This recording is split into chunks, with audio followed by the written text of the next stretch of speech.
La lumière est-elle une onde ou une particule? La question s'est posée dès l'époque de Newton, et ce dernier a imposé son modèle de la lumière au XVIIe siècle. Pour Newton, il s'agit d'un jet de particules. On parle de modèle particulaire ou de modèle corpusculaire. Cependant, ce modèle corpusculaire ne permet pas d'expliquer les phénomènes d'interférence. Pour les interpréter, le modèle ondulatoire est élaboré au XIXe siècle à la suite des travaux du Britannique Thomas Young et du Français Augustin Fresnel. Donc, ce sont des phénomènes que nous avons étudiés cette année et nous avons décrit, nous aussi, la lumière comme une onde. La lumière est une onde électromagnétique et comme toutes les ondes, elle est caractérisée par sa fréquence notée nu. Pourtant, à la fin du XIXe siècle, la découverte de l'effet photoélectrique par l'allemand Heinrich Hertz ne peut s'expliquer par le caractère ondulatoire de la lumière. Lorsqu'un métal, ici la plaque de zinc, est éclairé par un rayonnement ultraviolet via la lampe, ici, eh bien des électrons sont arrachés de sa surface, comme on peut le voir ici.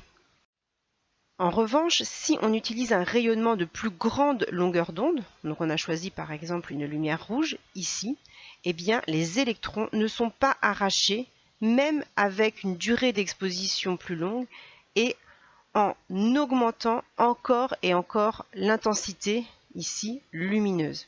Et ça, c'est un vrai souci pour les physiciens parce que le modèle ondulatoire de la lumière prédit que si on augmente l'intensité lumineuse, l'énergie sera alors plus grande et a priori on pourra arracher des électrons au métal. Or l'expérience prouve que ça ne marche pas. Donc le modèle ondulatoire ici ne permet pas d'expliquer l'extraction des électrons de la plaque de zinc. Lors de l'effet photoélectrique, pour qu'un électron soit arraché, il faut que la lumière soit décrite par un modèle corpusculaire. En effet, si on considère la lumière comme un flux de corpuscules d'une certaine énergie, eh bien on arrive à comprendre pourquoi la lumière violette va pouvoir extraire un électron et pas la lumière rouge. Les corpuscules possèdent une énergie et cette énergie est liée à la longueur d'onde. Donc une lumière rouge est moins énergétique qu'une lumière violette. Et en expliquant l'effet photoélectrique par le modèle corpusculaire, eh bien, on perturbe l'ensemble des physiciens qui étaient persuadés que la lumière était un modèle ondulatoire. Car les phénomènes de diffraction et d'interférence, je le rappelle, s'expliquent très bien par ce modèle ondulatoire. Mais fin XIXe siècle, cet effet photoélectrique vient mettre le désordre chez les physiciens. Alors c'est Einstein en 1905 qui va expliquer cet effet photoélectrique.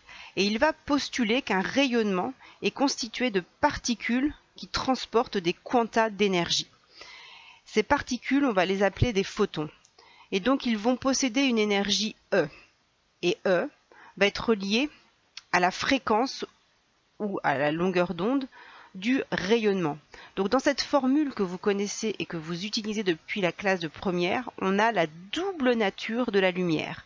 À la fois son aspect particulaire, le photon possède une énergie, et un aspect ondulatoire, des rayonnements de certaines fréquences nues ou de longueur d'onde.